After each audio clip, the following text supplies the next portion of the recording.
La epilepsia puede presentarse en cualquier edad, pero es más frecuente que suceda en los dos extremos de la vida, uno de ellos en la infancia. No cabe duda que la aparición de la epilepsia conlleva un impacto no solo en el paciente, sino en los padres y en toda la estructura familiar. Sin duda, situaciones difíciles que pueden provocar una sobreprotección en el niño. En Diálogos en Confianza, nuestros especialistas nos dirán qué es la epilepsia en niños, cómo diagnosticarla y qué tratamientos existen actualmente. Como siempre, intentaremos empezar con nuestros especialistas definiendo precisamente qué es la epilepsia, para después centrarnos en la temática del día de hoy, que es la epilepsia en niños. Epilepsia o epilepsia es una palabra griega que significa textualmente sorpresa o caído de arriba, caído del cielo. Algo que nos toma por sorpresa y que definitivamente alterará con toda seguridad el curso de la vida de quien lo padezca y las personas que le rodean, sobre todo la familia. Esta enfermedad que fue considerada sagrada por siglos, por lo inexplicable de la sintomatología y la sorpresa precisamente en la que toma al paciente y los que le acompañan, es una de las entidades más difíciles de precisar en cuanto a lo que debe saberse por la familia y por el propio enfermo. No así por los médicos, que afortunadamente el día de hoy ya tienen una muy vasta experiencia y conocimiento sobre la materia, a pesar de que, por ejemplo, los títulos clásicos, los libros clásicos acerca de esta enfermedad, por ejemplo, uno que fue el que me tocó estudiar a mí hace muchos años, está escrito en 1963.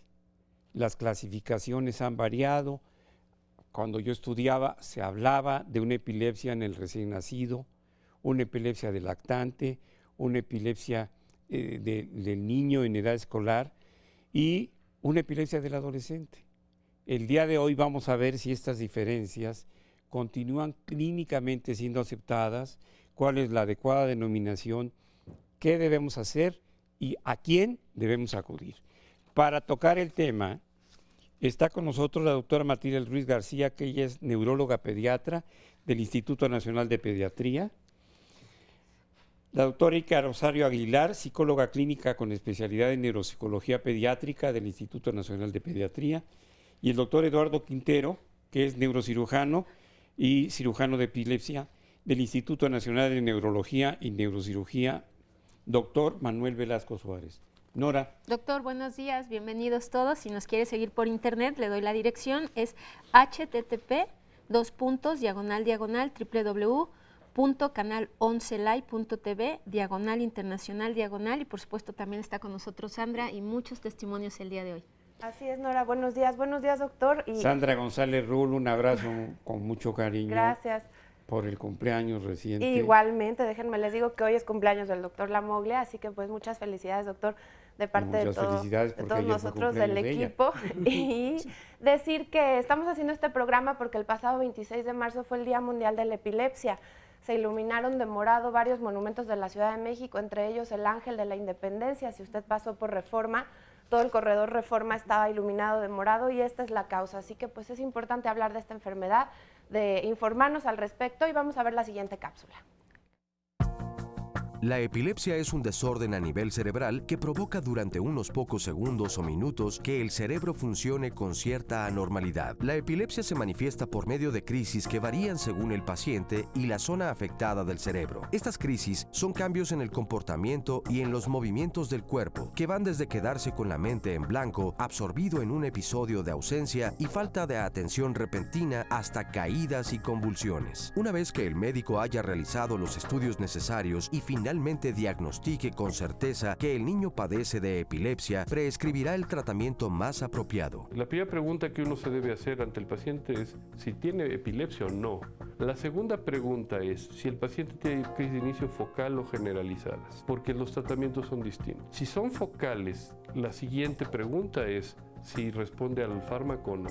Si responde, bueno, con fármacos uno sigue el tratamiento y punto. Pero si el paciente no responde, si es refractario, uno paralelamente ya lo tiene que investigar para ver si es candidato a cirugía de resección o a un tratamiento paliativo. Padecer epilepsia conlleva a superar muchos obstáculos. Sin embargo, en la medida de lo posible, es importante no mantener al niño encerrado o privarlo de actividades placenteras. Desgraciadamente, no es raro encontrar pacientes con falta de información o profesores que piensan que los epilépticos no serán capaces de llevar una vida normal. Bueno, ya dije yo etimológicamente cuál es el origen del término epilepsia. Pero vamos a preguntarle a nuestros especialistas, ¿qué es la epilepsia desde el punto de vista clínico? Bueno, yo puedo decir que la epilepsia está reconocida como un problema de salud a nivel mundial. Se dice que hay más de 60 millones de epilépticos en el mundo y en México estamos calculando alrededor de 1.5 millones de individuos con epilepsia. La definición implica una enfermedad crónica, esto es, se presenta en el tiempo.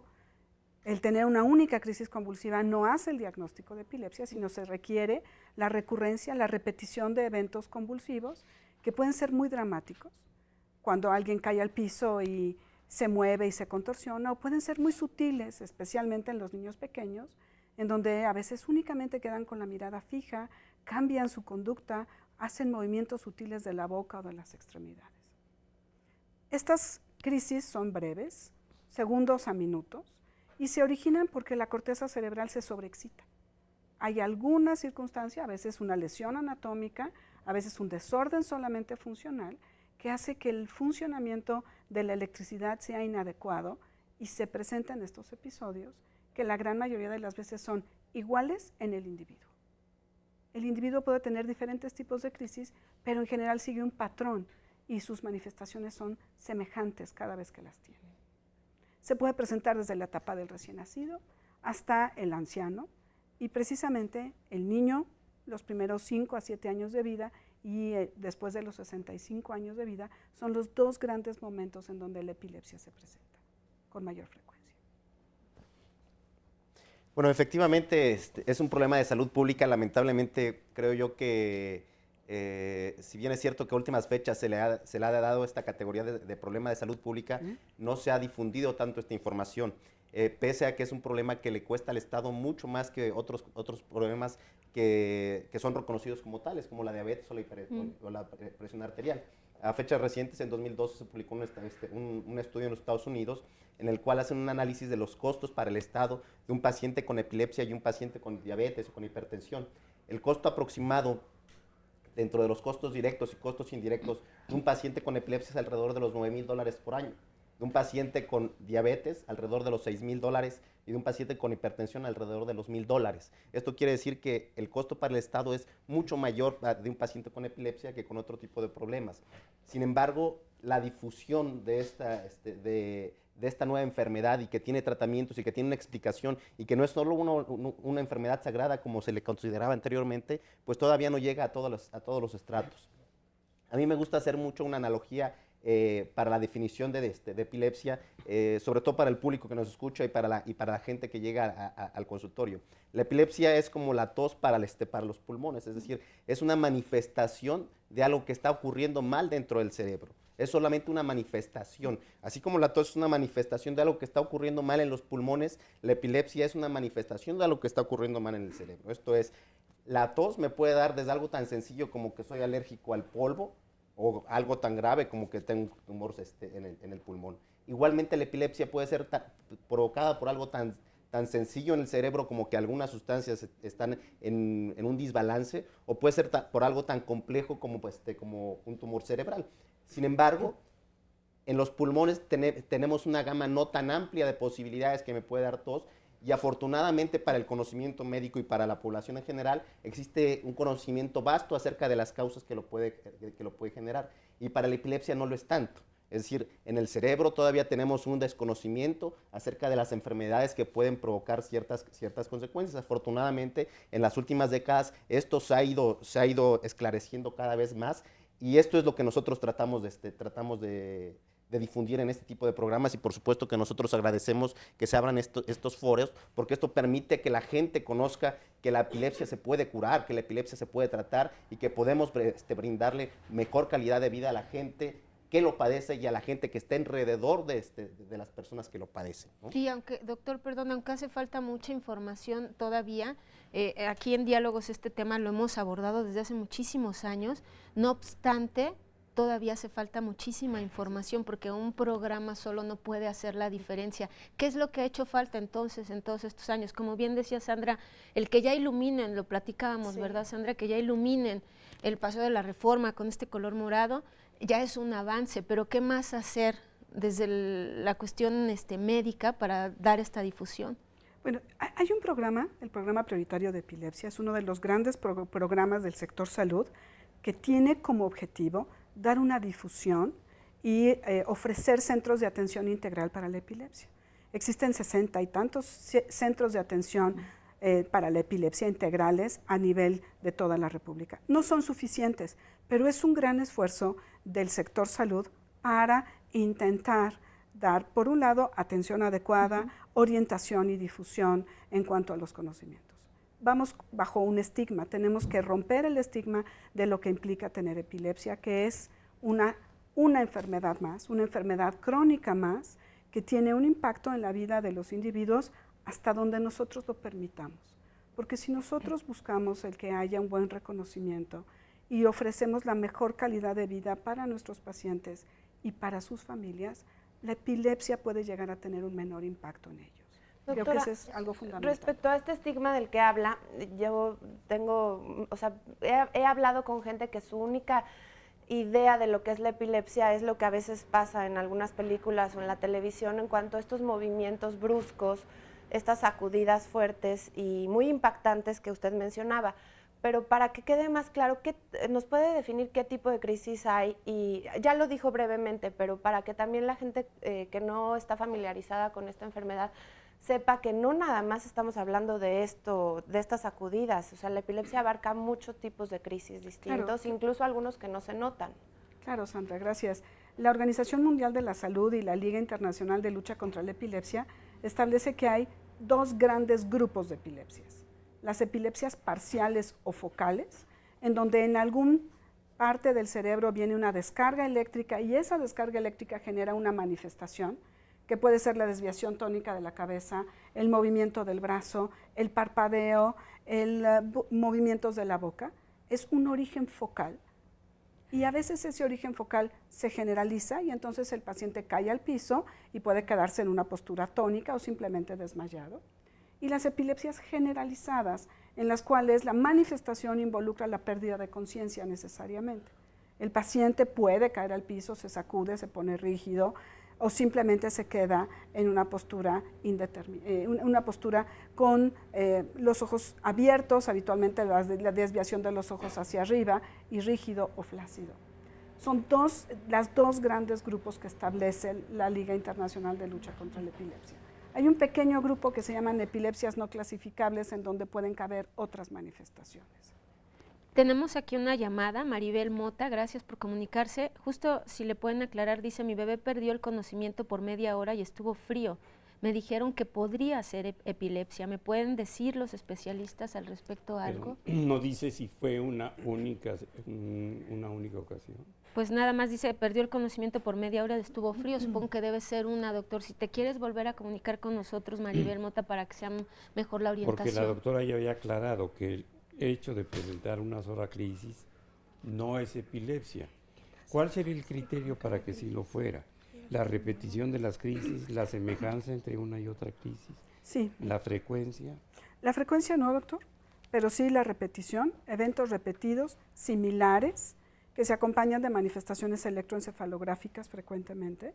Esto es nuestro estudio que corrobora la gran mayoría de las veces la presencia de epilepsia es un electroencefalograma que cuando es anormal nos puede dar la pauta hacia cierto tipo de crisis convulsivas de las cuales nosotros ya conocemos la evolución. Yo quiero a este respecto de esta llamada decir que no todas las pérdidas de conciencia son crisis convulsivas y que se dice que hay fenómenos no epilépticos en donde hay pérdida de conciencia y que son 4 veces más frecuentes que la epilepsia. Entonces, este bebé, yo no sé si tuvo una crisis convulsiva o tuvo epilepsia, duró demasiado, media hora es mucho para una crisis convulsiva, y a lo mejor uno se tendría que plantear si no tuvo un fenómeno paroxístico no epiléptico, como los síncopes o desmayos, como las migrañas, como el reflujo, como los tics, que parecen convulsiones, pero no lo son. ¿Con qué especialista tendría que ir? Porque en este diagnóstico que puede ser, lo que dice el doctor Lamoglia, ¿a dónde va ella ante la duda? Su pediatra, su médico familiar, es el primer médico al que hay que acudir, que tendrá la habilidad para hacer una buena exploración física y definir y orientarse si tiene que hacer algún tipo de estudio, si encuentra una causa obvia y evidente y entonces no es una crisis convulsiva, o lo canaliza con el especialista. Y pues ya nos vamos a ir al corte, regresando podemos hablar de las causas. Yo siempre cuestiono esto con todo respeto por lo que dijo la doctora. ¿Tendrá la habilidad del pediatra? Pues vámonos al corte y regresamos. Sígase comunicando, el día de hoy lo vamos a orientar. Y además también tenemos un testimonio al regreso para que nos vaya quedando claro en realidad varios de estos casos, cómo son, cómo se presentan y cómo se les realiza el diagnóstico. Vamos al corte, escríbanos.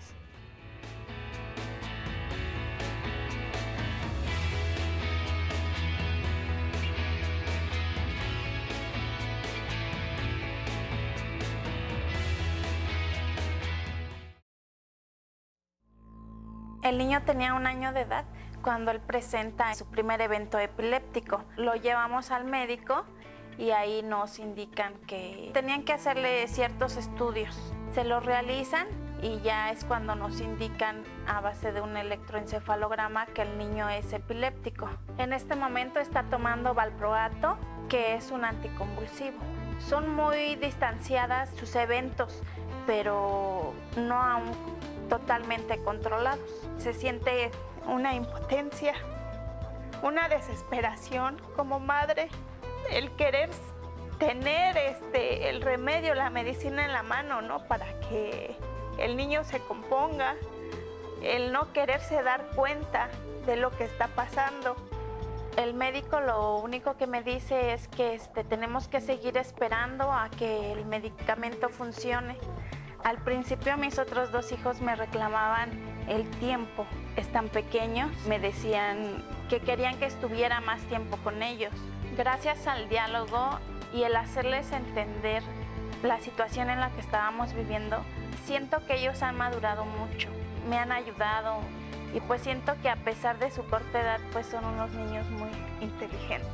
Todas las circunstancias de la vida tienen un proceso y que debemos de ser fuertes para afrontar cada una de las cosas que se nos presentan. Muchas gracias por compartirnos este testimonio. Veíamos pues cómo la familia se tiene que involucrar y cómo para todos puede llegar a ser difícil el tener un paciente con este padecimiento en casa. Ya lo vamos a escuchar de los testimonios que nos acompañan. Precisamente Patti nos quiere platicar de su hija, que el día de hoy tiene 14 años. Y platicábamos o teníamos la duda porque me decía que ella empezó a convulsionar ¿a qué edad? Mire, empezó a los 5 años con problemas de ansiedad. Más o menos a los 7 años tuvo su primer desmayo, bueno, así me lo refirieron de la escuela, porque así me la trajeron de la escuela. Después seguía con sus problemas de ansiedad, después tuvo una convulsión como a los 8 años. Después empezó a... ¿En todo este tiempo no estuvo medicada? Para la ansiedad o para...? Ni para la ansiedad ni para nada. La llevaba yo con el pediatra, empezó a tener migrañas. La llevaba con el pediatra, la trataron como migrañosa. Después de la convulsión, tuvo una segunda convulsión, entonces le sacaron un electroencefalograma en el cual no valoraron que ella tuviera epilepsia. Los pediatras que vieron ese electroencefalograma no vieron la epilepsia. No dijeron que era. No. ¿Qué diagnóstico le daban hasta ahí? ¿Seguíamos con migraña? Con migraña. Entonces ella empezó a ver sombras, a oír murmullos y a sentir a alguien atrás. Entonces me la mandaron al psiquiatra, al pedopsiquiatra, que era un problema psiquiátrico. Ahí me la trataron con trastorno de ansiedad y le empezaron a dar medicamento para la ansiedad. Entonces, yo me salí de la institución en la que la tenía.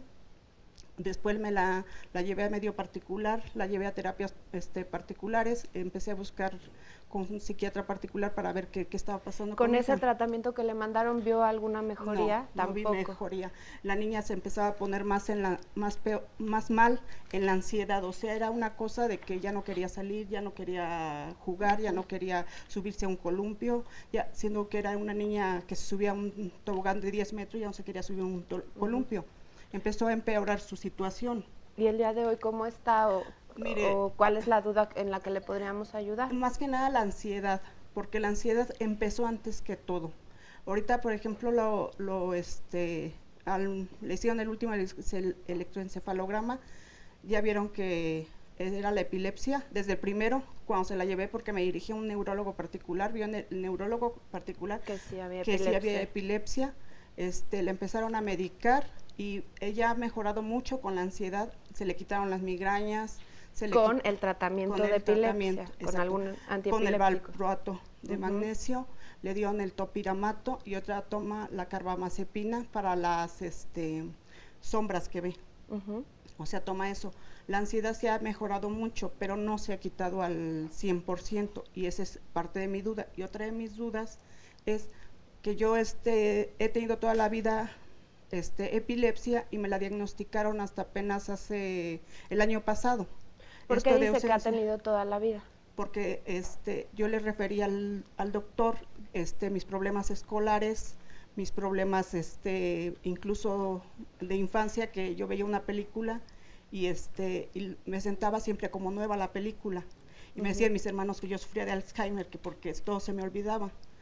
Y busqué siempre atención médica, y hasta apenas ahora que atendí a mi hija con el mismo neurólogo, le platiqué mi problema, y entonces ya me mandó a hacer el electroencefalograma y vio que mi problema era epilepsia, y ver si yo se la transmití a mi hija y a mi sobrina. Aquí hay algo muy importante para los especialistas, la herencia. Sí, doctor. Dos preguntas. La primera de ellas en relación a su hija. La niña, además de las sombras, o lo que escucha o lo que dice ver, ¿ha tenido lo que llamamos crisis olfatorias? No. ¿Tiene olores o presenta situaciones en las que tiene olores agradables o desagradables? No. Cuando tiene esas crisis, ¿tiene movimientos de chupeteo? No me he fijado, la verdad. ¿Algún movimiento que tenga que ver como si se estuviera abrochando o desabrochando la blusa? Bien. No, nada. Ahora, usted habla de su epilepsia, pero le pregunto, ¿alguna vez tuvo pérdida de conocimiento y convulsiones? No. Bueno, no era pérdida de conocimiento. De repente podía yo estar en un lugar, ir caminando, y de repente como que cambié de lugar, no supe cómo llegué a ese lugar. Bien. Sí, aquí sí nos ayudan los especialistas, doctora, para primero aclarar si puede o no ser hereditario, y si se lo pudo, como ella dice, transmitir a su hija, y qué le sugeriría en el tratamiento de su hija. Bueno, sí hay formas de epilepsia que son hereditarias y genéticas, pero no son la mayoría. Lo primero que uno tendría que definir es si todas estas manifestaciones realmente corresponden a una epilepsia. Parecen manifestaciones muy sutiles las que presenta la hija, y me voy a referir primeramente a ella, que es en donde yo puedo decir que tengo la capacidad de hacer una evaluación de diagnóstico. Parecen manifestaciones muy sutiles acompañadas de algo que se llama una comorbilidad psiquiátrica. La epilepsia no solo es epilepsia, muchas veces viene acompañada de ansiedad, de depresión, de trastornos escolares, de trastornos del comportamiento, y de ahí que es indispensable, cuando se hace el diagnóstico de epilepsia, establecer toda una estrategia de tratamiento y de evaluación que incluya con frecuencia el manejo neuropsicológico y neuropsiquiátrico de los pacientes.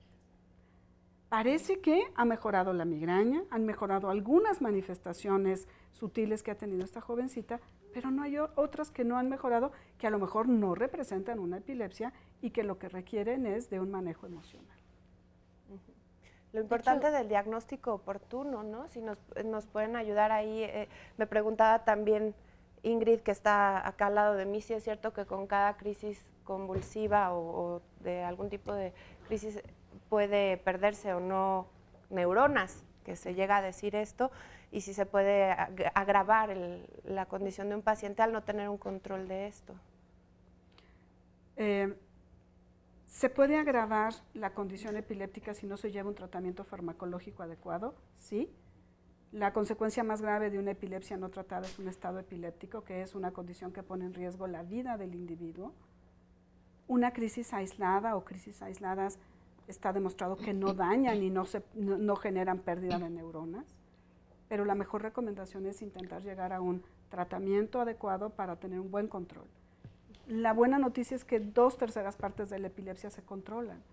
Cerca del 70% de los pacientes con epilepsia tienen un control adecuado con 1 o con 2 fármacos, y en población pediátrica puede llegar a ser la posibilidad de quitar el tratamiento, circunstancia que no necesariamente se da en el adulto.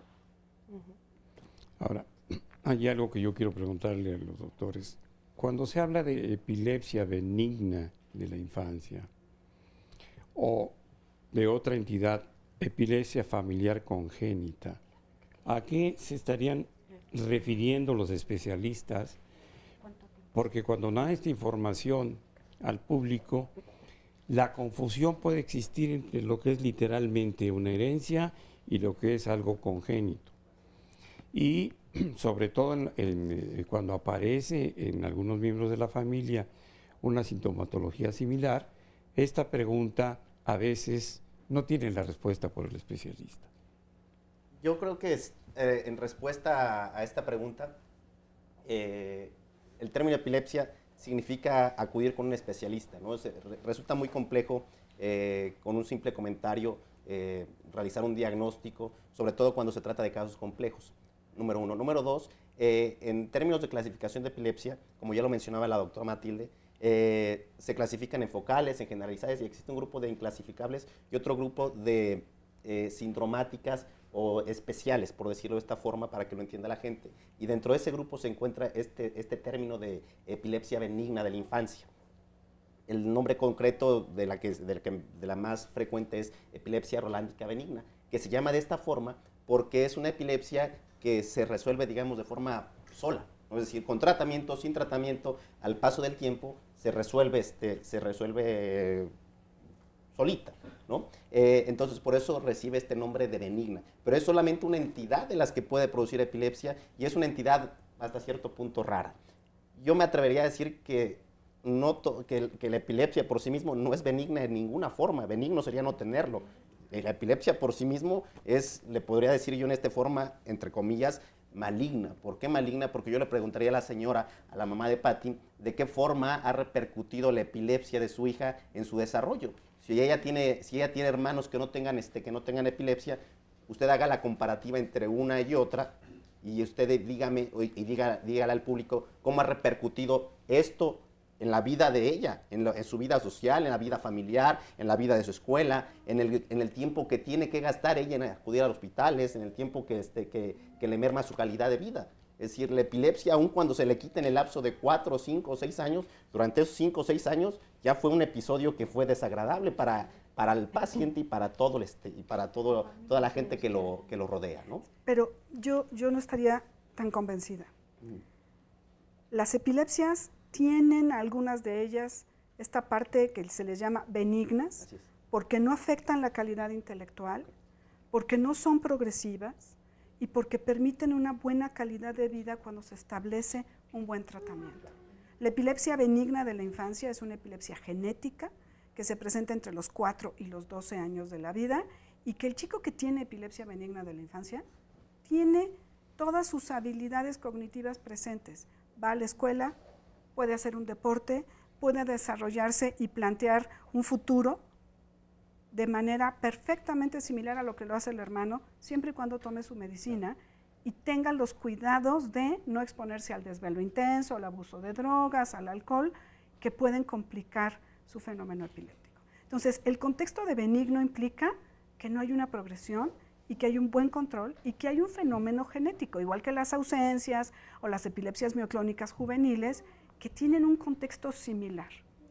Yo creo que ahí hay algo muy importante y es parte de esto, la comunicación con el médico para tener un mejor diagnóstico, pero empezar también con la parte del tratamiento y de integración en la familia sobre qué es la epilepsia, saber y entender todo lo que son los mitos o las creencias que se tiene al respecto para poder tratar al niño de la mejor manera posible y darle todas las herramientas de desarrollo para que realmente pueda avanzar, porque ahí la situación es que muchas veces el niño teniendo toda esta posibilidad de cura, de resolución y de tener las habilidades y las capacidades íntegras como tal, si la familia en un momento dado se vuelve sobreprotectora, me lo aísla como tal, ahí tenemos la dificultad que ya no tenga un buen desarrollo. Es que hay Esa es una gran dificultad. Doctora, muy importante, en esta enfermedad prevalece mucho el miedo, tanto del paciente como de los familiares, porque las apariciones de las crisis no avisan. Bueno, avisan que en los pacientes que lo refieren así, que ya va a dar. Uno como mamá no sabe si empiezas a conocer el patrón, si le dan el sueño, si le dan el día, si le dan la comida. Pero sí es importante decir que da mucho miedo. Entonces, claro, si a ti te da miedo que a tu hijo le vaya a dar mientras está en la clase de natación, como mamá también empiezas a eliminarlo de estas actividades. ¿Qué sugerencia le daría, por ejemplo, a las mamás que nos ven que en cuanto al miedo que nos da? Lo que pasa es que primero tenemos que trabajar de lleno con lo que es el diagnóstico con los especialistas, que los padres entiendan perfectamente bien qué tipo de crisis es el que tiene, qué tipo de medicamentos y tratarlos adecuadamente, ahora sí que como les dice el doctor principalmente, porque eso es lo que nos va a hacer que evitemos tener una crisis. Una vez teniendo esa parte, tenemos que regresar a la situación de confrontar a los papás con respecto a sus propios miedos. Si se va a quedar así, si va a tener algún retraso, me lo van a rechazar en la escuela. Hay muchos mitos y creencias alrededor de la escuela también. Entonces necesitamos darle toda esa seguridad y confianza primero a los papás y después al niño para que pueda seguir avanzando, porque sí lo puede lograr. Claro, en el universo de la epilepsia, la gran mayoría de los pacientes logran tener un buen control. Ese sería el primer gran mensaje.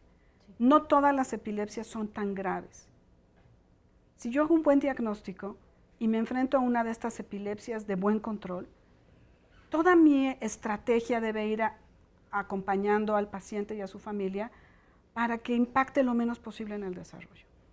Tengo crisis de ausencia, ese paciente va a responder muy bien al manejo farmacológico y finalmente, después de 4 años, le voy a poder quitar la medicina. Ese chico tiene que insertarse en la escuela de manera regular. A lo mejor no le voy a permitir que juegue fútbol americano porque le pueden dar un golpe en la cabeza. A lo mejor no lo voy a permitir que haga buceo de alta profundidad, pero sí tengo la obligación de permitirle una vida sana. Usted lo dijo muy bien, doctora, es un universo y aquí lo vamos a ver en los casos que les estamos presentando, que les vamos a presentar.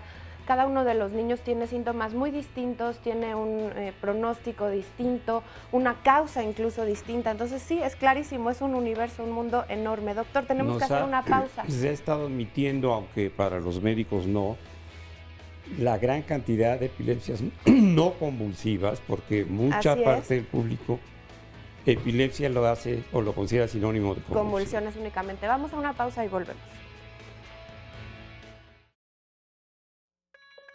El electroencefalograma es una de las técnicas de la neurología que permite registrar a través del cuero cabelludo las señales eléctricas que provienen del cerebro. Desde 1929 el electroencefalograma es una de las partes fundamentales en el diagnóstico, pero uno de los puntos importantes es que permite, 1, confirmar el diagnóstico, 2, permite ver cómo va a ser la evolución del paciente y también descartar aquellas situaciones en las cuales no existe la epilepsia. Esta técnica no tiene contraindicaciones.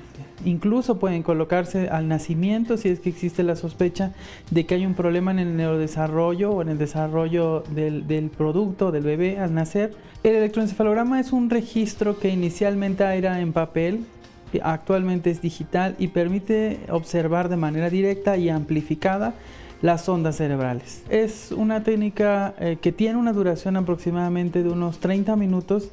Los pacientes, para que acudan a la realización del estudio, pues deben tener el cabello libre de cualquier objeto cosmético para que no interfiera eléctricamente con la captación de las señales. Y en algunos casos es necesario que los pacientes se desvelen, para que podamos nosotros capturar el estado de despierto y el sueño. El sueño es un estado cerebral impresionante y que es muy diferente al estado de vigilia.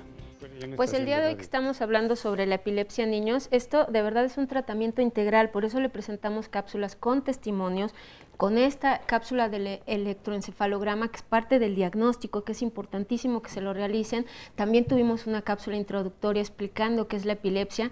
Vamos a ir a lo largo del programa, por supuesto con este material de producción, presentándole todo lo que hay en torno a esta enfermedad y por supuesto los especialistas irán acotando lo que nosotros le presentemos el día de hoy, pero también tenemos muchas dudas en Facebook, muchas dudas en llamadas, entonces vamos a ir una a una y les pido a nuestros invitados que vayamos dando una respuesta breve para tratar de orientar a todo el público. Dice la señora Sonia Ibarra Hernández que tiene un niño de 8 años con epilepsia, pero que solo por las noches, que por qué en el día no le da, que por qué solo es en las noches, doctor.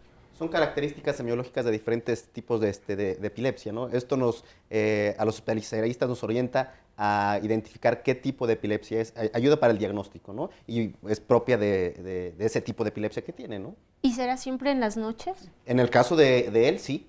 En el caso de él, sí. Y esto nos puede orientar a saber qué tipo de epilepsia es la que lo está atacando y qué tipo de tratamiento es el más adecuado para él. Doctor. La noche, a pesar de que es una perogrullada, tiene muchas horas. Este tipo de epilepsias puede ser presentada al inicio del sueño o bien al despertar. Hay que preguntarles. Esta llamada es de San Luis Potosí, gracias a la señora que nos llamó. Y ahora la llamada de la señora Elena Espinosa dice, mi sobrino de 2 años fue un bebé prematuro de 28 semanas, su sistema nervioso está alterado, le están dando valproato de magnesio para prevenir la epilepsia. Quiero preguntar a los especialistas, ¿es correcto que lo tome si no ha sufrido ningún ataque? La prematurez por sí misma es un factor de riesgo para daño neurológico y para epilepsia.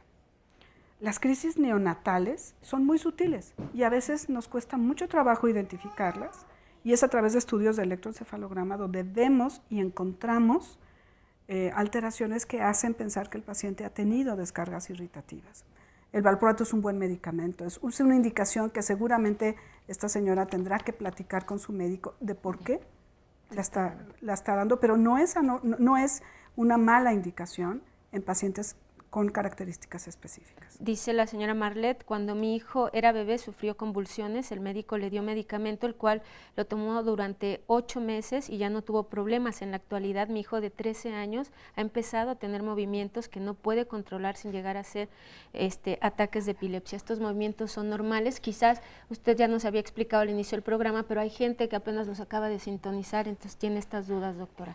Los movimientos parecen movimientos anormales que no puede controlar, podrían ser crisis convulsivas y a lo mejor se relacionan con lo que sucedió cuando era muy bebé. Habría que evaluarlo y seguramente hacer un electro para poder definir. Les voy a leer ahora comentarios de las redes sociales, del Facebook. Nos preguntaban mucho Ángela, Mireya, Armando Castillo, si esto era hereditario. Ya también ustedes dieron una explicación al respecto. Gracias por escribirnos. Nada más, Nora. Sí, doctor. A la señora del caso anterior. La señora Hay Marlet. que recordarle que hay movimientos involuntarios que son relativamente frecuentes en niños con ansiedad excesiva y que se llaman tics.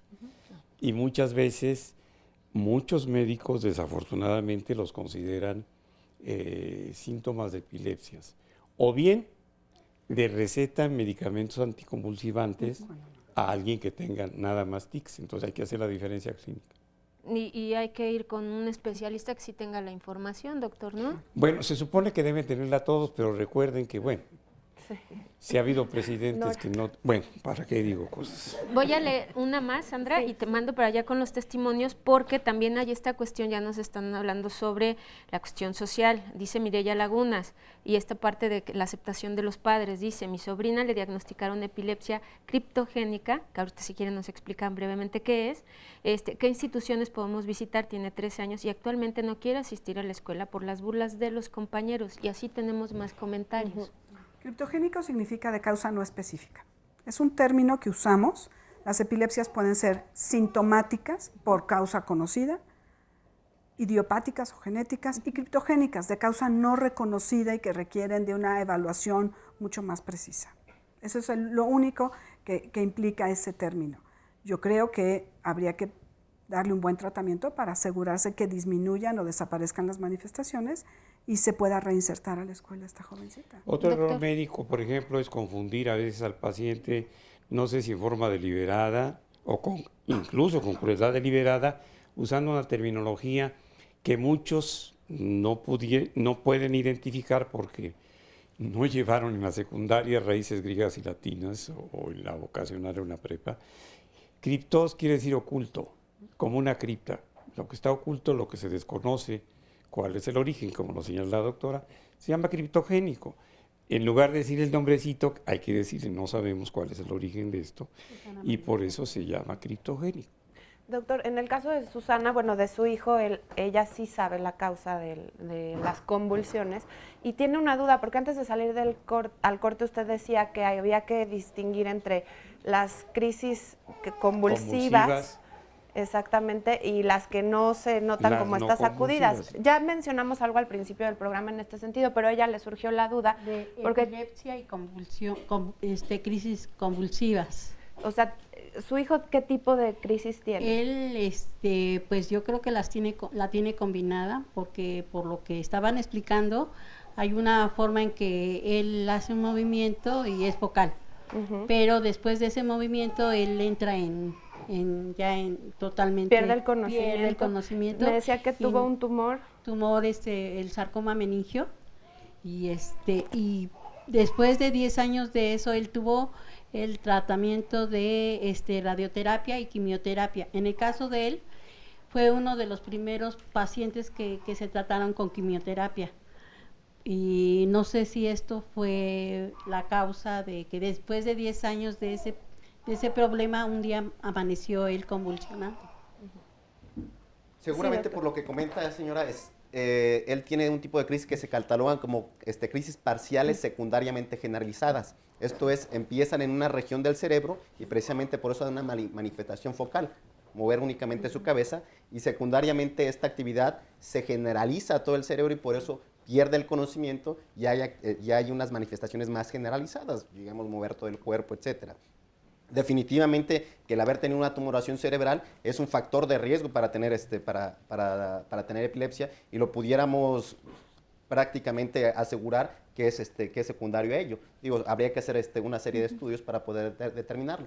¿A él lo operaron, perdón? Sí, lo operaron, le quitaron el 95% del tumor, el 5% lo trataron con radioterapia y quimioterapia para que, con el propósito de de que él no volviera a resurgir. Esto fue en pediatría. Pues básicamente el haber tenido un tumor cerebral es un factor de riesgo. El haberse sometido a un procedimiento quirúrgico es un factor de riesgo, y el haber recibido radioterapia es otro factor de riesgo. Se juntan 3 factores de riesgo que pues evidentemente nos hacen pensar que esta sea la causa de esto. Por lo que el tratamiento tiene que ser pues por mucho tiempo, o en su caso, ¿cómo es que le dijeron? No, que se apegue muy bien al tratamiento que le indique. Sí, no, totalmente. Él ahorita pues ya vamos en regreso, porque disminuyendo. Sí está muy bien controlado. Señora, sí. Una pregunta. Sí. Hay algunas actividades mentales que llamamos los médicos cognitivas. La palabrita simplemente habla de las habilidades del conocimiento o de las habilidades más altas del conocimiento. Sí. Su niño, después de la intervención quirúrgica, presentó algunos trastornos en el aprendizaje, la memoria, el juicio, autocrítica y heterocrítica. Disminuyó su capacidad intelectual, disminuyó esto, ¿no? Y pues con él ha sido un proceso, pues la verdad, en lugar de ser proceso, sí ha venido ciertos retrocesos, porque pues han venido otros eventos después de esto. Pues él ha sufrido muchas cosas. Por ejemplo, hace 1 año y medio sufrió una caída y ya no caminaba totalmente. O sea, él se cayó a las vías del metro. O sea, doctor, precisamente por todas esas, pues ahorita él ya no escribe, nada más, le entiende todo, ni se nota que él tiene un problema así, pero ya entrando ya más en profundidad, pues él no ya no escribe. Y ya. tiene que llevar cierta terapia, es lo que quería yo decir, porque la doctora Matilde hablaba de que un porcentaje de los niños evolucionan de manera natural, normal, a toda esta parte cognitiva, motriz, en fin, pero para los casos en los que no, y digo, sí nos tenemos que referir al porcentaje de los que no, para ayudar a estos padres de familia, y aquí es importante el tratamiento en cuanto a terapias. Claro. No, con él en específico es un tratamiento muy definido. Sí tenemos que buscar la manera de que se reintegre otra vez a nivel escolar, sea secundaria abierta, preparatoria, para que pueda tener esta parte de estimulación. Si bien no tenemos una terapia específica de rehabilitación, de ser posible en su zona donde lo están tratando, podemos darle un tipo de estimulación en casa, y eso es a partir de ejercicios o de trabajo, de actividades que está haciendo en el medio. Como usted dice, no escribe, bueno, pues a lo mejor desde hacer la lista del mercado. Estamos estimulando, y lo que necesitamos es reestimular para volverlo a integrar a nivel escolar y también siga desarrollándose. La posibilidad de recuperación va a depender obviamente del caso, en el sentido de que, bueno, tuvo un tumor, ha tenido quimio, ha tenido radio, a lo mejor tenemos un poquito de limitante, pero no necesariamente implica que no vaya a recuperar nada, o en todo caso que no pierda más. En ese sentido, perdón que lo retome, pero Mireya Lagunas decía esto: no quiero asistir a la escuela por las burlas de los compañeros. Y tengo otro comentario de Dulce América que dice que fue muy complicado de verdad, porque este rechazo social es una realidad, que no es algo que ellos se imaginen. ¿Cómo trabajan esta parte? ¿Cómo les dan esa fortaleza? Perdón, a mí me ha tocado también oír y escuchar dentro de las escuelas que a los niños los rechazan porque se van a contagiar.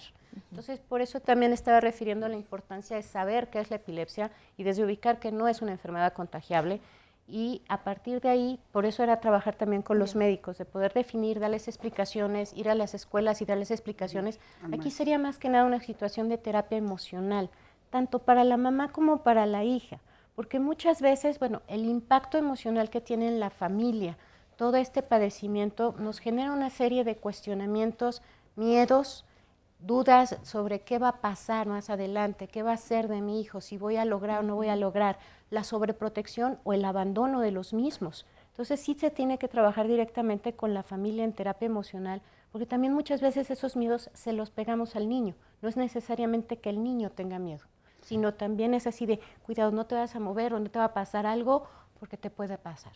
Y yo creo que las escuelas son fundamentales. Sí. Acercarnos a los docentes. Sí. Hay maestros maravillosos que buscan y encuentran la parte específica y valiosa de cada uno de los chicos, pero hay maestros que les da miedo porque no saben, hay maestros que rechazan a los chicos que tienen alguna dificultad y prefieren no tenerlos en su salón porque implican mayor trabajo, y eso tenemos que intentar modificarlo. Si la familia está teniendo una actitud muy proactiva en relación al fenómeno de epilepsia de su hijo y la escuela apoya, es muy fácil o es más fácil que el grupo, lejos de burlarse, sea un grupo que apoye y que contenga a ese paciente que tiene epilepsia. Finalmente, lo que tenemos que hacer es enseñarle a los chicos de alrededor que se puede poner mal, que puede tener una crisis y que lo único que necesita es que alguien esté cerca para evitar que se lastime. Porque esa es la otra, tampoco estamos preparados, ya no nada más en las escuelas, como sociedad no estamos preparados para poderlos apoyar si ellos no lo quieren decir. A mí me tocó presenciar una crisis convulsiva en una tienda, en un centro comercial, y la mayoría de las personas se alejaron de la niña, la mamá sabía perfectamente qué hacer, uno que está familiarizado, pues yo sí me acerqué y le traté de ayudar, pero es decir, bueno, no hay mucho que hacer, realmente hay que acompañar, esperar y ya después, bueno, a lo mejor acudir a algún médico, pero en ese momento tampoco hay que asustarse ni apanicarse. Rosa me estaba preguntando una cosa respecto a su hijo, que me decías que a los 10 años tuvo convulsiones. Mi hijo, actualmente mi hijo tiene 10 años. Ahora tiene 10 años. Mi niño tenía 2 años, 3 meses cuando tuvo la primera crisis convulsiva. En ese lapso, en un mes tuvo 3 crisis. A partir de que empezamos con el tratamiento, él tomaba valproato de magnesio. No volvió a tener ninguna crisis a partir de ahí. Mi hijo duró 5 años y medio con tratamiento.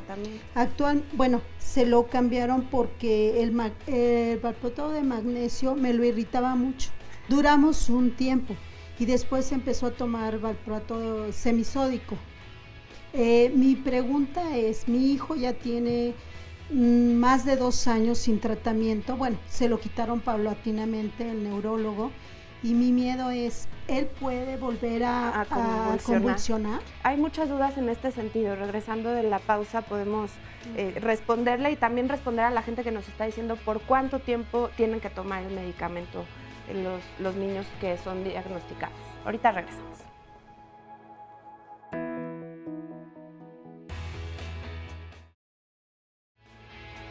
Seguimos con ustedes en Diálogos en Confianza, pero mañana, por supuesto, es Diálogos de Familia y el tema será autismo.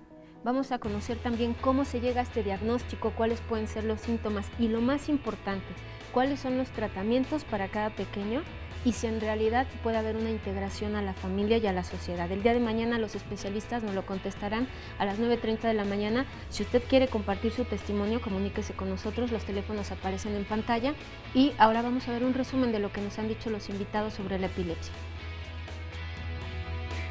La epilepsia está reconocida como un problema de salud a nivel mundial, que hay más de 60 millones de epilépticos en el mundo. Y en México estamos calculando alrededor de 1.5 millones de individuos con epilepsia.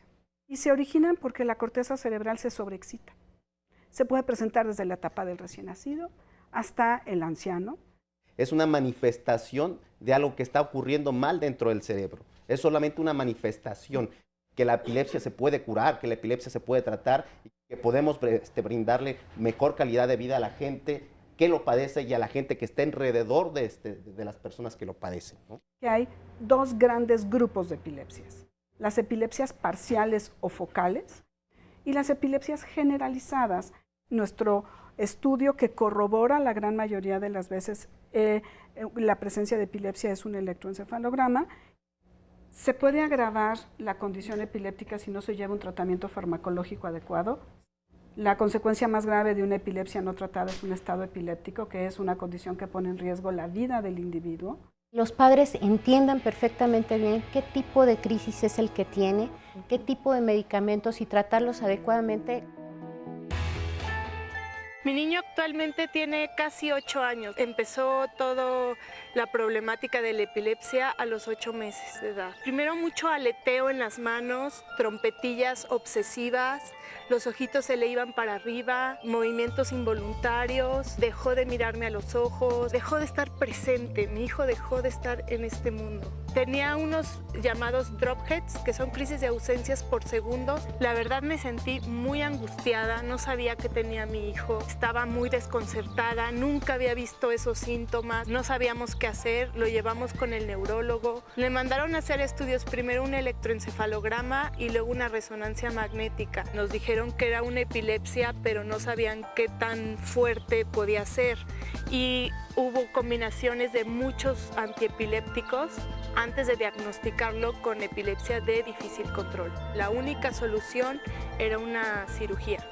Yo tenía un miedo horrible, no solo del riesgo de la operación, o sea, una operación normal, sino que iba a ser una operación en el cerebro de mi hijo. Fue en la corteza del lóbulo frontal derecho.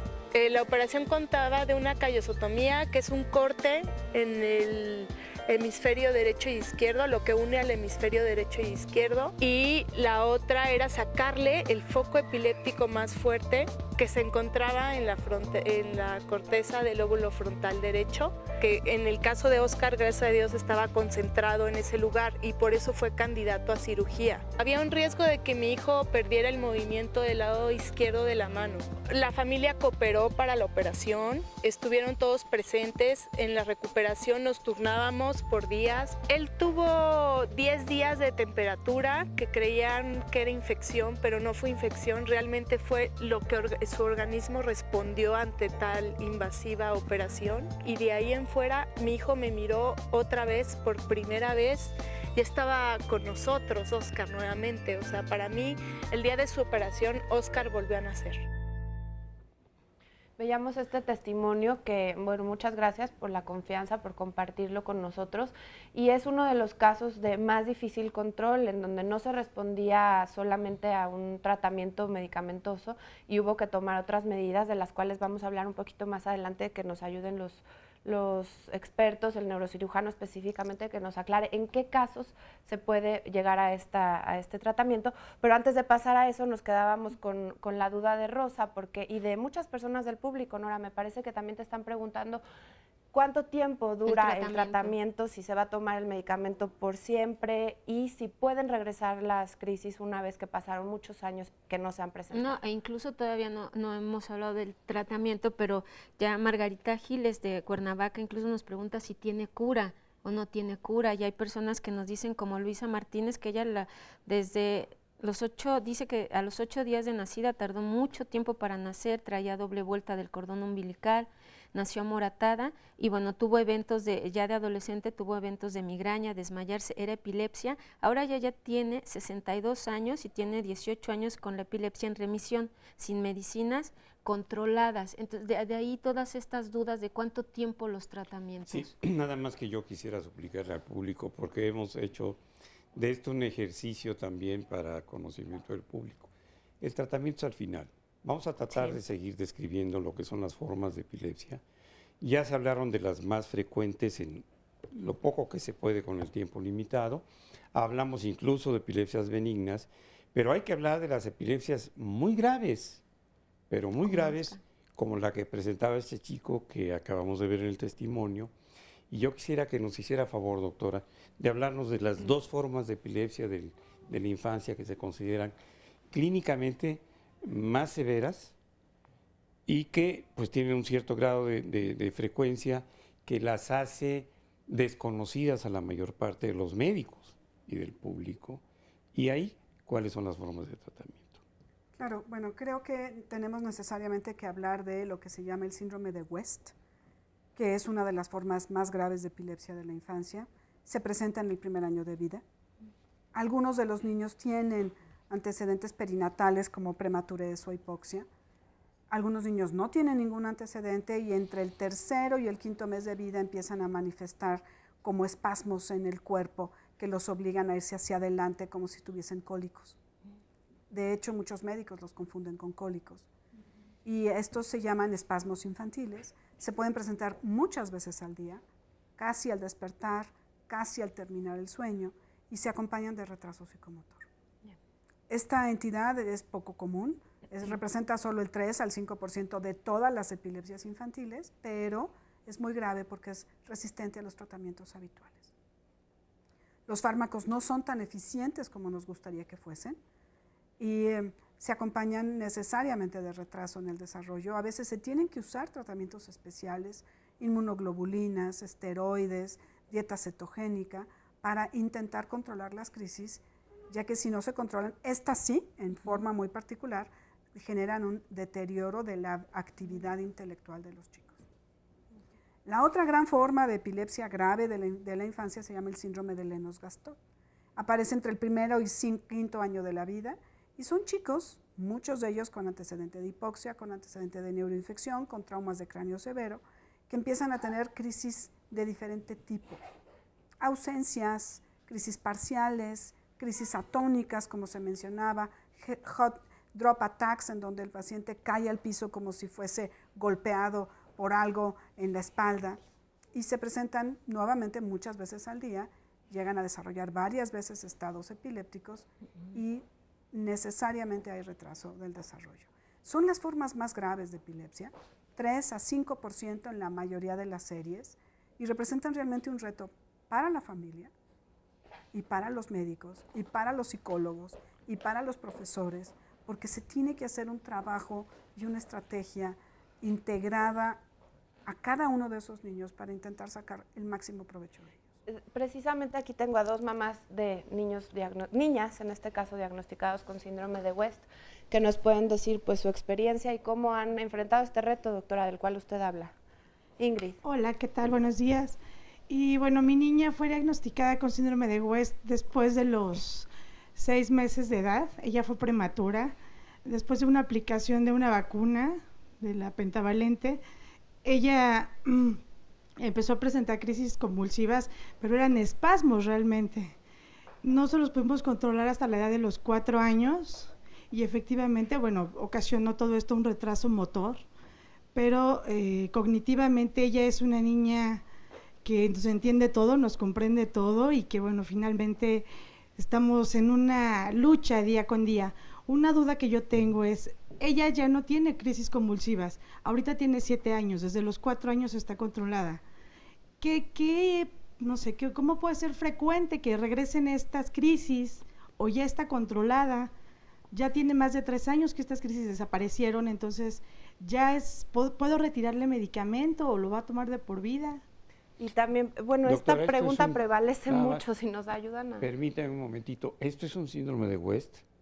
Porque yo tengo entendido que el síndrome de West involuciona y no se detiene con los tratamientos convencionales. No sé. Luego, también quisiera que precisáramos si la vacuna pentavalente, en realidad en un niño prematuro, pudo ser una causa coadyuvante o predisponente, porque nos puede preocupar al público que está teniendo un niño pequeño al que le van a poner una vacuna, y si el pueblo mexicano, en términos generales desinformado, escucha algo así, va a decir, yo no vacuno a mi niño porque le puede dar esto.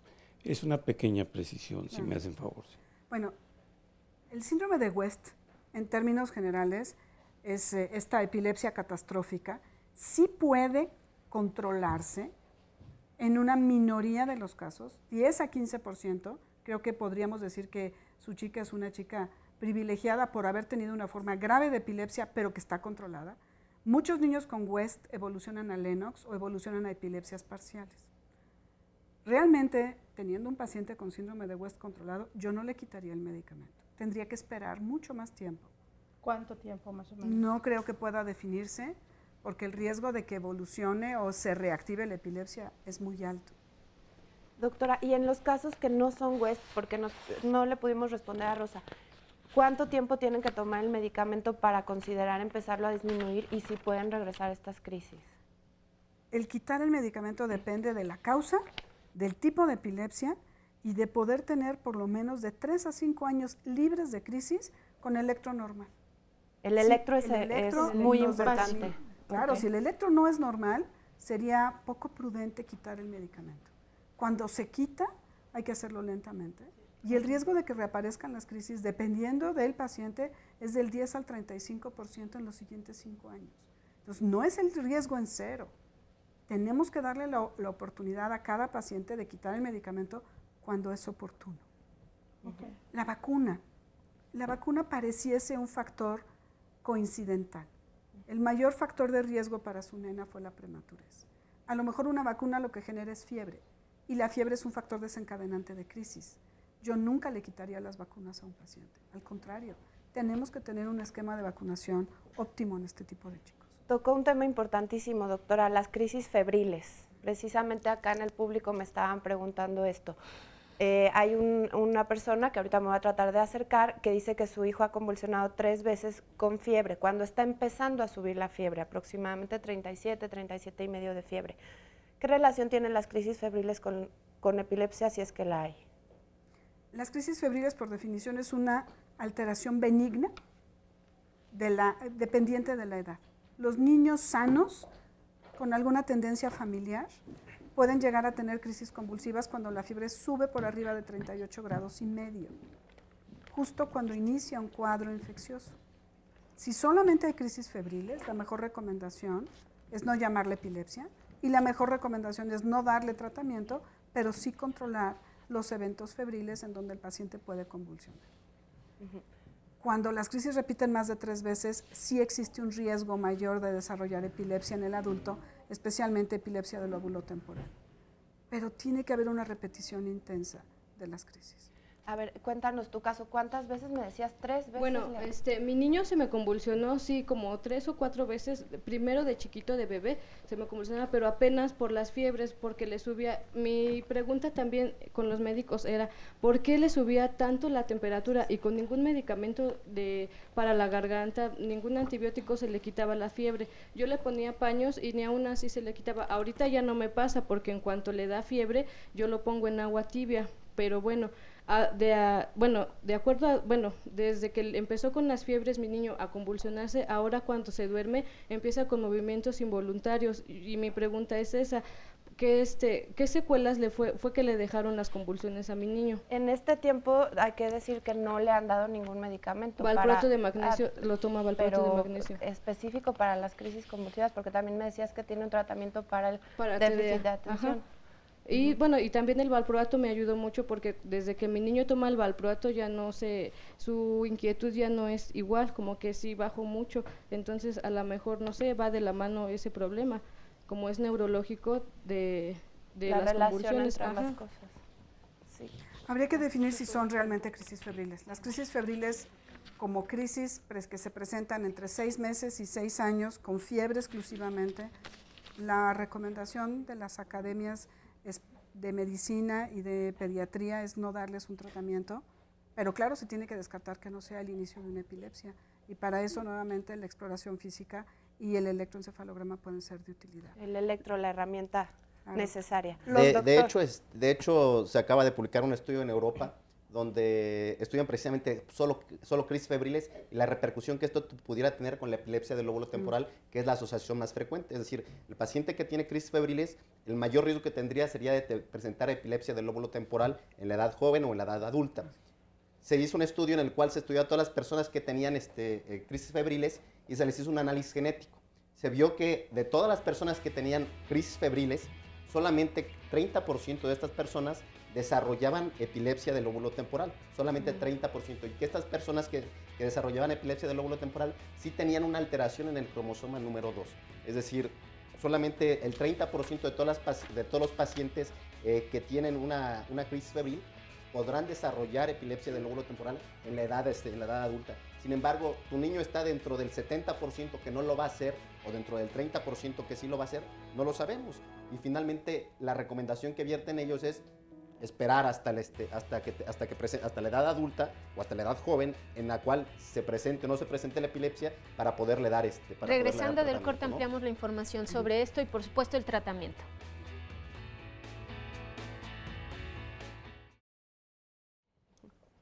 Gracias por continuar con nosotros. De antemano les ofrecemos una disculpa si sus llamadas o sus comentarios no les podemos dar lectura, pero de verdad el día de hoy hay muchísima demanda por parte de ustedes, lo cual agradecemos, y en estas 2 horas que ya más o menos nos van a terminar, ¿verdad, Sandra? Sí. Hemos tratado de darle información respecto a la epilepsia en niños. Evidentemente entendemos que no es suficiente, pero les pondremos instituciones también para que ustedes puedan buscar más información o grupos de apoyo para que ustedes acudan. Y el doctor nos estaba explicando antes de irnos al corte, porque presentamos un testimonio de crisis febriles, nos decía también otro especialista en el corte, podríamos hacer un programa sobre esto. No nos da para hacer el tiempo para esto, pero usted le estaba explicando algo, doctor, para que termine su idea. Pues nada más redundar en esta situación, ¿no? Es decir, la crisis febril es algo que se puede presentar en niños perfectamente sanos y que se presenta en ese momento y jamás se vuelve a presentar. Sin embargo, la crisis febril por sí misma puede representar un factor de riesgo para que posteriormente se presente epilepsia años más tarde. La recomendación actual es, salvo que la doctora Matilde tenga otra opinión, que es especialista en esto, la recomendación actual es no dar tratamiento a las crisis febriles, ¿no? Si va a desarrollar epilepsia en un futuro, bueno, entonces darle tratamiento cuando se convierta en una epilepsia en un futuro, pero mientras sea una sola crisis febril, pues no tendré la recomendación actual es no dar tratamiento. Y precisamente la doctora Matilde mencionaba la dieta cetogénica. Vamos a presentarle al público qué es y ya después usted nos amplía la información. Vamos a verlo. Una dieta cetogénica es un plan de alimentación en donde hay una gran cantidad de grasa o de lípidos, y lo que se da es una cantidad específica de proteína, los requerimientos que necesita el paciente, y una cantidad mínima de hidratos de carbono. La gran mayoría de la dieta es grasa. Esta dieta, en ocasiones, algunos pacientes que tienen epilepsia refractaria, que ya ningún medicamento, que han probado con 2, 3 anticonvulsivos y no les funciona, un porcentaje de ellos puede responder de forma benéfica a esta dieta. No es para cualquier persona, realmente se tiene que estudiar al paciente antes de mandarla. Incrementa los lípidos o las grasas en sangre, puede ocasionar cálculos renales, los pacientes pueden hacer hipoglucemias, también pueden tener osteoporosis, pueden también tener deficiencia de calcio, de vitamina D. Todos los efectos secundarios se tienen que ir monitoreando y dependiendo dependiendo de todo lo que salga en esas pruebas, es que uno va, pues ahora sí que recalculando la dieta, haciendo modificaciones. Estas dietas a fuerza se tienen que suplementar con vitaminas, con nutrimentos inorgánicos. Es una dieta muy individualizada y muy específica para cada paciente. Pues doctora, si usted quiere retomar, nos decía el doctor Lamoglia, y por supuesto tiene razón, tenemos que ir paso a paso, ya se explicó también que hay epilepsias de las difícil control, doctor, que sería parte del tratamiento, esta dieta que estamos viendo, pero es un abanico el tratamiento para la epilepsia, es de acuerdo, cada paciente lleva un traje a la medida, doctora. Claro, antes de decir lo que es la dieta cetogénica, hay que decir que hay alrededor de 25 medicamentos antiepilépticos en el mercado nacional. Es una muy buena gama de tratamientos. Insisto que la mayoría de los pacientes pueden y deben tratarse y se debe hacer el primer intento con los tratamientos convencionales, los fármacos antiepilépticos, y solamente hay un 20% de pacientes que no responden a la al monofarmacia o a la combinación de fármacos. Cuando nos enfrentamos ante una epilepsia de estas refractarias, existen opciones de tratamiento. Una opción interesante y para un grupo muy específico es la cirugía, como nos presentaban la callosotomía o las resecciones. Otra opción son las inmunoglobulinas, los esteroides y la dieta cetogénica. La dieta cetogénica hay que llevarla con supervisión, con el apoyo de una nutrióloga como Sara Guillén, que fue quien nos presentó la cápsula, en donde uno tiene un paciente refractario al tratamiento, en donde los medicamentos no hacen un beneficio y tiene uno que exponer al cuerpo a un cambio metabólico. Se quitan todos los azúcares de la dieta, todos los hidratos de carbono y se deja una dieta a base de lípidos y de proteínas que cambian la bioquímica cerebral y que tiene un efecto antiepiléptico. Es muy interesante, es una dieta que tiene un buen beneficio, 30 a 50% de los pacientes que hacen la dieta mejoran. Es muy dura porque no se pueden permitir pequeñas transgresiones a la dieta. No se vale que hoy es domingo y tomo un dulcito o ayer fue sábado y tomo media fruta. Tengo que seguir un régimen, tengo que comerme todo lo que me dicen y tengo que llevar una serie de controles químicos y de suplementos con vitaminas y calcio para evitar las complicaciones. Sí, las complicaciones que se mencionaban también en la cápsula, ¿no? Tiene que ser por un especialista y ahora sí como, no sé si hay en los testimonios, Sandra, porque lo deben llevar así al pie de la letra, esto no es una cuestión. En el caso de ellas me decías que no es la dieta específicamente cetogénica la que ella hace, sin embargo le ha quitado algunas sustancias. Ahorita le paso el micrófono, nada más yo les quiero contar, en mi experiencia con mi hijo sí hicimos esta dieta, es muy difícil, en algunos de los casos tiene mucho éxito, conozco algunas mamás a las que me refieren que les ha ido muy bien. En el caso de mi hijo no se le quitaron no le disminuyeron los episodios de espasmos, que es lo que él tiene, pero es una dieta muy complicada porque como dice la doctora, se tienen que comer todo, no es que se comió la mitad, todo y además va medido, hay que pesar con una báscula, entonces sí está recomendada para casos muy, muy particulares y siempre con supervisión médica para que no se descontrolen los niños. Eloisa nos quiere decir qué es lo que le manejas en cuanto a la dieta a tu niña. Ella tiene síndrome de West. Ella tiene síndrome de West y también tiene gastrostomía porque tiene alteración en la mecánica de deglución. Entonces la dieta con ella es 0 chocolate, 0 azúcares, en el sentido de pastelillos y esas cosas que se les dan a los niños generalmente, y nada de avellanas, nueces, para evitar cualquier tipo de alergia. Entonces eso pues hasta cierto punto es bueno porque se controla un poco la convulsión. Ella toma 2 medicamentos, toma la motrigina y valproato 3 veces al día y sí, efectivamente hemos visto que va cambiando su tipo de convulsión. Primero era sintomática y ahora es sintomática y tónica aparte, ¿no? Y sí, conforme va creciendo tienen que ir aumentando el medicamento porque no es algo que desaparezca, desgraciadamente. Cuando dicen que es benigno, pues sí, de los males el menor, pero sabemos que, bueno, al final del día Eloisita tiene epilepsia, la tenemos que seguir cuidando, tenemos que ser muy puntuales con el medicamento, no puedo decir, ay, se me olvidó, tiene uno que ser constante, es el oxígeno de su cerebro. Si yo no le doy el medicamento, ella puede caer en una crisis peor y puede mutar, por así decirlo, ¿no? Entonces, lo que nos transmites es la importancia de estar al pendiente, de estar al día, de no descuidar a estos niños, bueno, a ningún niño obviamente, pero con el tratamiento en este caso tienes que ser muy, muy puntual. Muy puntual. Acá nos acompaña Blanca, también su hijo tiene el día de hoy casi 5 años y también tiene epilepsia, en un momento fue de difícil control. ¿Y por qué no nos compartes cómo han enfrentado en tu familia este reto de tener un chico con una enfermedad?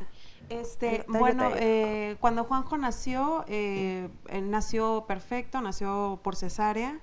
Y al segundo día de nacido él presentó unas crisis convulsivas que la verdad no sabíamos ni siquiera cómo eran. Simplemente empezó a tener movimientos raros en la mitad de su cuerpo. Entonces, bueno, le tomamos video, lo llevamos al hospital, a urgencias, y nos dijeron, bueno, que tenía que quedarse internado. Hasta eso, Juanjo tardó muy poco tiempo en cuanto le administraron un medicamento, que fue Epamin, prácticamente se controló, o sea, digamos que al tercer o cuarto día se controló y estuvo muy bien.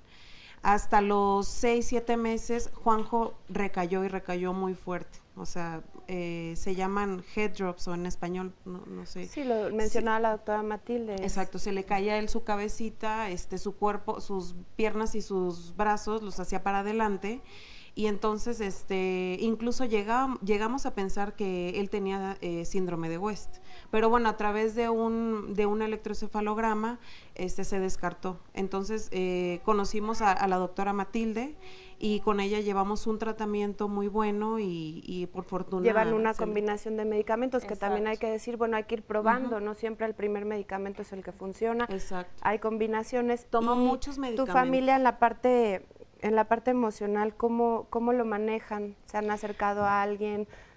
¿Tienes algún grupo que te ayude? Pues en un principio fue muy difícil, la verdad, digo, bueno, aquí que habemos varios aquí en el público, caí en depresión, fue muy fuerte porque uno nunca espera que sucedan este tipo de cosas, ¿no? Y porque a veces uno se pregunta, ¿por qué me sucedió a mí? Pero, a mi hijo. O a mi hijo, exacto, ¿por qué a mi familia? Pero realmente nos olvidamos de esas preguntas porque es mejor el ir con los doctores, gracias a Dios pues conocí a Sandra, tengo un grupo muy bonito de amigas que nos apoyamos, tratamos de vernos una vez al mes y nos apoyamos pues llorando, platicando de nuestros hijos, de los avances, que si no avanzó, que ahora qué medicamento, ahora qué doctor o ahora, etcétera, ¿no? Entonces, realmente ahorita se puede decir que este grupo de amigas es como mi grupo de apoyo. Sandra, nos preguntan también aquí en las redes sociales algo que hay personas que apenas están recibiendo el diagnóstico de epilepsia y bueno, es algo en lo que también se debe pensar los costos. Sabemos que el costo-beneficio en medicina, por supuesto, ni siquiera se debe plantear, pero hay gente que si recibe el diagnóstico quiere saber los costos, por los costos emocionales los estamos viendo, pero los costos económicos también en cuanto a estos medicamentos que se les tienen que dar. Bueno, hacer el diagnóstico implica necesariamente asistir con un médico, hacer un electro, a veces una imagen o 2 imágenes, laboratorios y los medicamentos que deben usarse de manera crónica, por tiempos mínimos de 2, 4 y hasta más años. En el mejor de los casos se usa un solo medicamento, pero hay pacientes con epilepsias graves que llegan a usar 2 y 3 medicamentos. Y eso puede implicar muchos miles de pesos mensuales, además de pensar en las terapias, además de pensar en los aspectos de nutrición, en los aspectos escolares. Finalmente, epilepsia está incluida en el Seguro Popular, epilepsia está incluida dentro del sector salud como un programa prioritario y ahí podemos tener algunos beneficios en cuanto al manejo de adquisición de medicamentos a bajo costo. Rosario, y también se tiene que incluir dentro de toda la parte económica toda la cuestión de tratamientos, terapias desde rehabilitación, si es que en un momento dado fue muy pequeño y tiene alteraciones a nivel motor. Después sigue una cuestión de terapia de aprendizaje, que si bien generalmente estos niños, muchos de los niños, tienen capacidades intelectuales normales y pueden seguir adelante sin ningún problema, muchas veces tienen o requieren de un poquito más de tiempo o un poco más de apoyo de parte de algún maestro o algo extra para poder seguir adelante, sin que esto implique que tenga algún retraso como tal, pero sí necesitan ese tipo de apoyos y obviamente la parte de apoyo emocional, pero para toda la familia, porque en un momento dado, como dice, bueno, hay que quitar culpas de parte de los papás para que esto nos libere y logramos avanzar adecuadamente, darle apoyo en un momento dado a los hermanos, porque los hermanos se sienten desplazados y necesitamos hacer esa parte de integración, igual que al mismo niño con epilepsia, que tiene que integrarse a toda la dinámica familiar y no necesariamente que la familia se integre a la enfermedad, sino al revés, que este niño se vaya integrando poco a poco a todas las actividades de la familia. Eso es lo Yo parte más quisiera aprovechar para decirle a las personas que nos están viendo, a los padres de familia, que hemos abierto, bueno, estamos haciendo un grupo de apoyo, una asociación que pretende ayudar a los papás en un tipo de escuela para padres y en un grupo de apoyo para que todos ustedes nos busquen a través de las redes sociales. La página se llama Camina Junto a Mí, es en Facebook, todo una sola palabra, y también tenemos la página www.caminajuntoami.com. Vamos teniendo actividades en donde los podemos invitar, los podemos incluir y en cada caso en particular les tratamos de brindar la mayor ayuda posible. También me estaba diciendo que Eloisa que en el Hospital La Raza hay escuela para padres, entonces, bueno, es cosa de buscar, de movernos, de pasar a la acción. Tenemos que pasar a la acción, no nos podemos quedar quietos porque nuestros niños nos necesitan mucho. Yo creo que sí, realmente lo que más costos genera en este problema es el desconocimiento y el miedo, por supuesto, ¿no? Es decir, claro, un diagnóstico oportuno y un tratamiento adecuado llevará a que los costos sean pequeños en cualquier contexto que esto se maneje. Es importante recordar, ahorita estamos hablando de las epilepsias catastróficas, o de las epilepsias más difíciles, o de las epilepsias más graves. Sin embargo, esto nada más es el 3 o 5% de todas las epilepsias. Permítanos un momento, doctor, porque vamos a presentar otra de estas opciones, es el estimulador vagal, para que la gente sepa también de qué se trata en esta información tan necesaria. El estimulador vagal es un dispositivo que se coloca en el nervio vago del lado izquierdo, en el cuello, con una incisión de 1 centímetro, y que el estímulo eléctrico viene de una fuente, un generador que se pone de forma subcutánea en la parte anterior del tórax, y ese estímulo eléctrico al vago a su vez llega hacia el cerebro de forma difusa a la corteza cerebral, inhibiendo las descargas epilépticas. Es un sistema más o menos novedoso en cuanto a su aplicación en epilepsia en humanos, aunque su experimentación tiene desde los 30 en el gato. Hay varios mecanismos de acción que tiene este estimulador vagal. Aparentemente libera ciertas sustancias como norepinefrina, GABA, serotonina, modula otros neurotransmisores excitatorios a nivel de la corteza cerebral.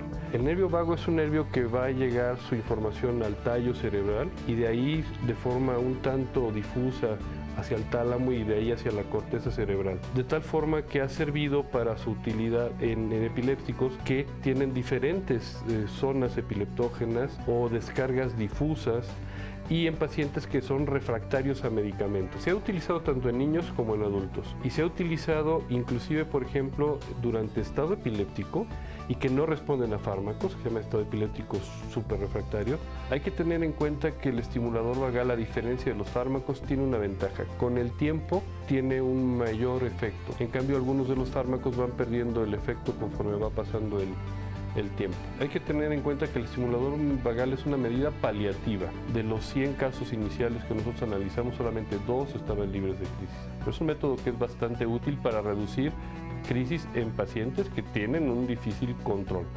Dado que muchos de estos pacientes no están libres de crisis, la gran mayoría mantienen sus antiepilépticos. Una ventaja que tiene el estimulador además es que como no da somnolencia ni efectos en el sistema nervioso central, no es como si sumaras un fármaco extra, no está exento de efectos adversos. Los más frecuentes son tos, algo de disfonía, ronquera, dolor si uno del estímulo lo pone muy fuerte, pero eso es modulable, un poco de hormigueo, pero algo importante es que estos efectos adversos adversos que se dan en un porcentaje que es variable, pero digamos entre un 10-20% al primer año, va reduciendo la tasa de frecuencia de estos efectos adversos conforme pasa el tiempo. Cada año se reduce.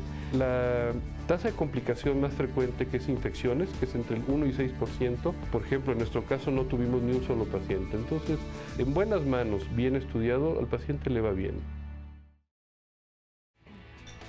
Ya estamos con ustedes a punto de terminar el programa, por eso les quiero anunciar que el tema del próximo lunes 7 es Parkinson, porque el 11 de abril es el Día Mundial del Parkinson. Por supuesto, nosotros hablaremos de este tema aquí el lunes, tendremos testimonios que nos compartirán cómo fue el diagnóstico, pero sabe que sobre todo su calidad de vida, cómo se integran, porque es un tema del que tampoco se habla y no se tiene mucha información. Y también a la hora del diagnóstico, créamelo, que hay muchas imprecisiones. El próximo lunes aquí tendremos especialistas que nos hablarán sobre el tema, así que lo invito a que nos acompañe y si quiere compartir su caso, aquí lo esperamos, por supuesto, y aquí lo vamos a orientar en la medida de lo posible. Y ahora los invito a ver un resumen ya final de lo que nos han dicho los invitados sobre la epilepsia. Las epilepsias pueden ser sintomáticas por causa conocida, idiopáticas o genéticas y criptogénicas de causa no reconocida y que requieren de una evaluación mucho más precisa. Que el haber tenido una tumoración cerebral es un factor de riesgo para tener, para tener epilepsia y el haberse sometido a un procedimiento quirúrgico es un factor de riesgo y el haber recibido radioterapia es otro factor de riesgo. El síndrome de West, que es una de las formas más graves de epilepsia de la infancia, se presenta en el primer año de vida. La otra gran forma de epilepsia grave de la infancia se llama el síndrome de Lennox-Gastaut. Aparece entre el primero y quinto año de la vida. Las crisis febriles, por definición, es una alteración benigna dependiente de la edad. Y la mejor recomendación es no darle tratamiento, pero sí controlar los eventos febriles en donde el paciente puede convulsionar. Cuando las crisis repiten más de 3 veces, sí existe un riesgo mayor de desarrollar epilepsia en el adulto, especialmente epilepsia del lóbulo temporal. Bueno, pues ya vio usted el resumen, estamos a punto de finalizar el programa, pero antes de irnos al corte, si usted apenas sintonizó su televisor, presentamos una cápsula sobre el estimulador vagal y el doctor nos quería retomar este estimulador. Doctor, se tiene que hacer en casos específicos, es cuando se utiliza, y además otra duda que tenemos es, si se pone este estimulador vagal, ¿ya no se da medicamento? Definitivamente que son casos específicos y retomando un poco el comentario anterior que estaba realizando, es importante crear el marco de que tener epilepsia no es tan grave como habitualmente está estigmatizado. 2/3 partes de todos los pacientes con epilepsia se pueden controlar con un solo fármaco, 2/3 partes de toda la persona con epilepsia. Después de ahí, de la tercera parte que queda restante, aproximadamente el 70% se puede controlar con una combinación de fármacos. El problema nos queda solamente en un pequeño porcentaje de entre el 10 y el 15%. Ahí es donde tenemos el problema y donde tenemos que utilizar un fármaco, otro fármaco, varias combinaciones de fármacos y es realmente donde se tienen que generar nuevas terapias y donde entra precisamente los conceptos de cirugía de epilepsia, es decir, donde se tiene que intervenir al paciente, donde se tiene que agredir al organismo para poder controlar o con el fin de controlar la epilepsia. Donde entran también estos otros conceptos de terapias de dieta cetogénica, es decir, donde los fármacos ya no son suficientes, entonces entran esta otra gama de tratamientos. El estimulador del vago es precisamente indicado para pacientes fármaco-resistentes, para pacientes con epilepsia de difícil control, para pacientes donde todos los fármacos que se han empleado han fallado a controlar la epilepsia. Particularmente pacientes con epilepsias multifocales, particularmente pacientes con epilepsias generalizadas o particularmente pacientes con un síndrome denominado síndrome bitemporal. Estas son las 3 principales indicaciones del estimulador vagal. Y el estimulador vagal es importante determinar que se trata de un tratamiento paliativo, es decir, no va a curar absolutamente a nadie y de hecho no va a quitarle las crisis al 100% prácticamente a nadie. Existen casos anecdóticos en los cuales se le coloca el estimulador vagal y deja de convulsionar, casos anecdóticos, sin embargo, son procedimientos determinados para que el paciente tenga menor intensidad o menor frecuencia de crisis. Para eso está indicado el estimulador vagal. Entonces, sí es para casos muy específicos. ¿En qué consiste el procedimiento? Pues un procedimiento relativamente sencillo, en el cual se hace una apertura en el cuello de alrededor de 1 centímetro, se coloca un pequeño electrodo que va en contacto con el nervio vago. El nervio vago únicamente se tiene que disecar, no se tiene que cortar, no se le tiene que hacer absolutamente nada. Y a nivel de la axila se coloca un generador que es alrededor del tamaño y del peso de alrededor de una moneda de 20 pesos, ¿no? Y por supuesto, doctora, esto no está incluido en el Seguro Popular, una cirugía de estas. Lo que está incluido son los medicamentos. Usted me decía, si no hay para adquirir los medicamentos, el Seguro Popular sí lo da, pero ¿esto es costoso? Nos lo están preguntando ya también. $27,000. Así es. $27,000, entonces no es para todos. Pero siempre existe la posibilidad de conseguir donaciones. Muy bien. En las instituciones del sector salud donde trabajamos, cuando hay una buena indicación, se pueden conseguir donaciones para que la gente que sea un buen candidato pueda recibir el tratamiento. Es muy caro, no es para todos, el Seguro Social lo tiene, el ISSSTE lo tiene y en los Institutos Nacionales de Salud se pueden aplicar. Y generalmente acompañamos a la familia en el sentido de le damos recomendaciones, le damos a lo mejor alguna que otra tip para poder localizar quién puede donar el dinero para poder comprar un Tengo aquí una llamada de Elena Martínez que en el corte tuve oportunidad de platicarlo con los especialistas y me dijo la doctora, importantísimo esto y otra cuestión. Ella, el embarazo, me decía ya cuando llegan a ser adolescentes, pero primero esto, Elena Martínez pregunta, ¿qué posibilidad hay de que se presente un paro respiratorio en un momento de convulsión, doctora?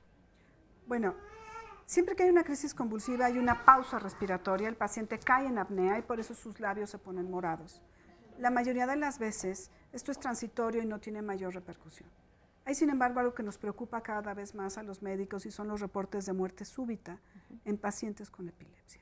Esto es más de la población del adulto que no está bien controlado, que suspende los medicamentos y que tiene formas refractarias.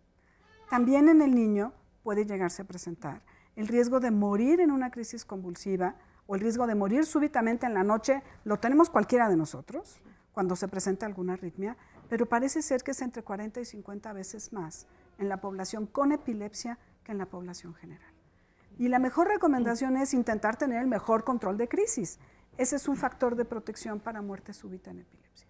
Y lo que quería comentarle para irnos con todos los testimonios, doctora, brevemente lo del embarazo en las mujeres adolescentes, nos decía, ¿verdad?, con epilepsia. Bueno, es muy importante para nosotros que trabajamos niños saber que nuestros niños se convierten en adolescentes y acaban siendo adultos y nuestro objetivo final es que sean adultos de bien, que trabajen y que se desarrollen. Las chicas, las jovencitas con epilepsia pueden llegar a tener el deseo de tener un hijo y tienen todo el derecho de tener un hijo, pero la mejor recomendación es planear un embarazo en una mujer joven, que haya la administración previa de ácido fólico, que los medicamentos antiepilépticos tengan la menor cantidad posible, pero que no se suspenda bajo ningún concepto el tratamiento antiepiléptico en una mujer joven que va a embarazarse y que tenga una epilepsia activa. Es mayor el riesgo de tener una crisis convulsiva durante el embarazo para el feto que el tomar medicamentos. Claro que tienen que regularse de manera muy apropiada. Verlo con un especialista. Nos quedan varias dudas del público. Aquí el señor viene acompañado, su hijo Enrique, él tiene epilepsia, y me decía que a veces hasta le dicen que parece que estuviera drogado, ¿no?, que por el tipo de descontrol que puede llegar a tener, y que la parte emocional lo afecta mucho, que por ejemplo cuando se va a presentar a un examen se pone muy nervioso y presenta cierto tipo de crisis de ausencia. Ayúdenos a ver si fue correcto lo que Sí, es cierto. O sea, él ahorita es mi nieto. Él ha estado, o más bien está yendo al CECID 15, que está ahí en Tecomel, perteneciente al Instituto Nacional de aquí del Poli.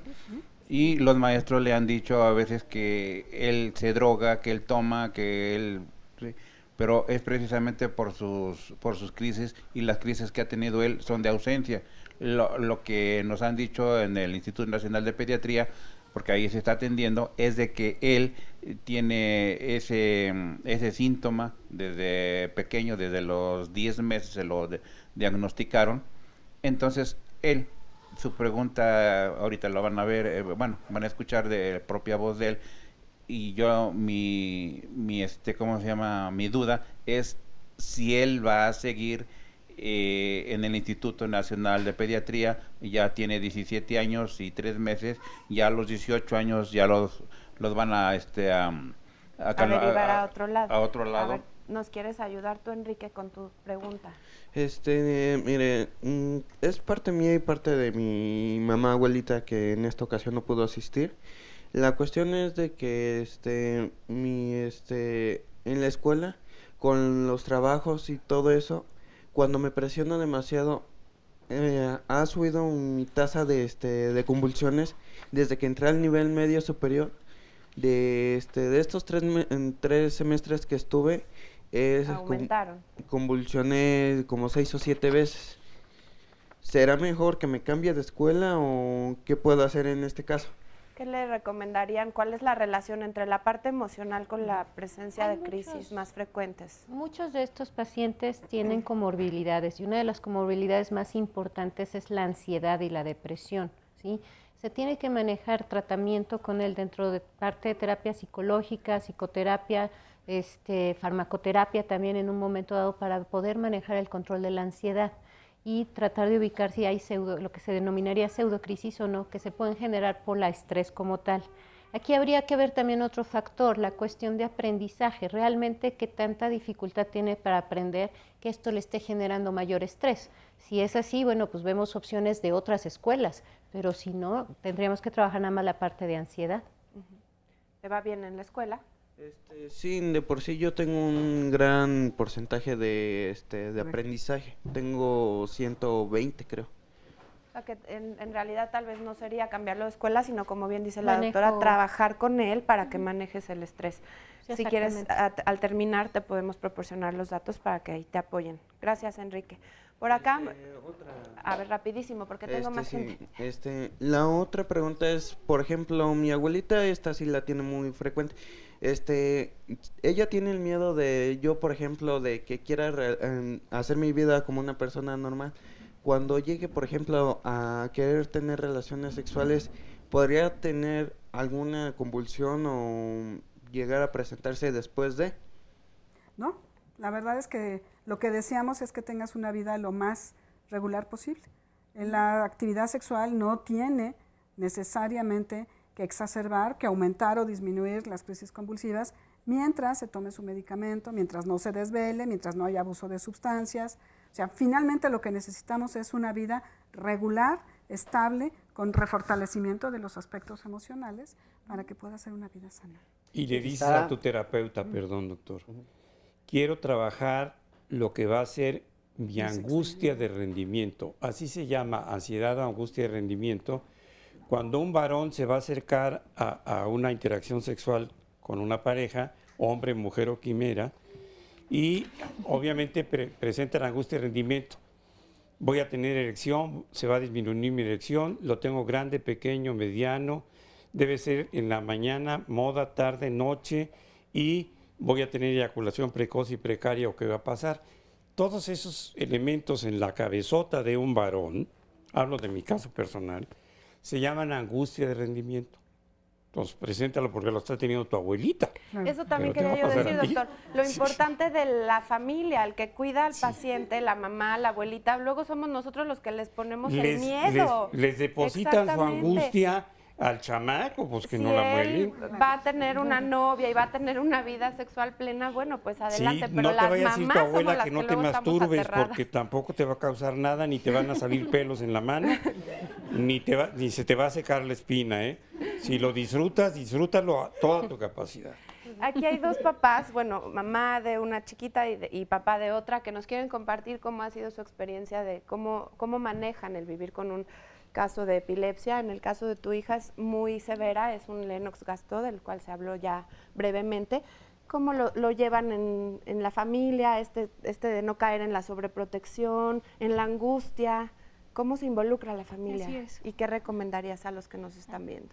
Bueno, mi hijo tiene síndrome de Lennox-Gastaut. Eso fue secundario a una meningitis bacteriana. Él presentó su primera crisis a los 5 meses de edad y de ahí se fue dificultando. O sea, en esa edad tenía síndrome de West y evolucionó a síndrome de Lennox-Gastaut. Ahorita él tiene retraso psicomotor severo, tiene hidrocefalia, tiene enfacosia bilateral profunda y sus crisis convulsivas son de difícil control. Él llegó a convulsionar de 20 a 40 veces en un día, Actualmente con el tratamiento convulsiona de 6 a 8 veces al día. Él tiene 3 fármacos y son fármacos que son caros. En este caso yo he contado con el apoyo de mi familia porque, bueno, al ser madre soltera, o sea, mi familia tiene que cuidar de mi hijo para que yo pueda trabajar. O sea, yo con mi familia he contado en ese aspecto de que lo cuidan. Aparte es un niño que requiere de bastante terapia y hasta en eso me apoyan. En los centros donde a él donde nos hemos dirigido para que se le den las terapias, también mi mamá, mi hermana, cuando yo llego a trabajar, pues ellas son las que lo llevan. ¿De dónde se saca la fuerza? Dinos. Bueno, la verdad es que al ser una mamá, o sea, porque no yo por mi las hijo, mamás. así es, no me importa trabajar en tianguis, vender en las calles, porque también es difícil. O sea, también es atendido en el Hospital Infantil de México, Federico Gómez, y no solamente vamos a neurología, vamos como a 10 especialidades más. Y ¿Te apoyas de algún grupo, de otras mamás? Así es, contamos, bueno, yo de ahí del Hospital Infantil de México nace una asociación, que es el FAPE, que es para familiares y pacientes con epilepsia. Qué importante esto, unirnos de alguna manera, doctor, entender que hay otras personas. Lo que llama la atención, porque yo creo que es un caso casi inédito, es que su esposo o el papá del niño no la apoye. Es raro, ¿verdad? Es raro.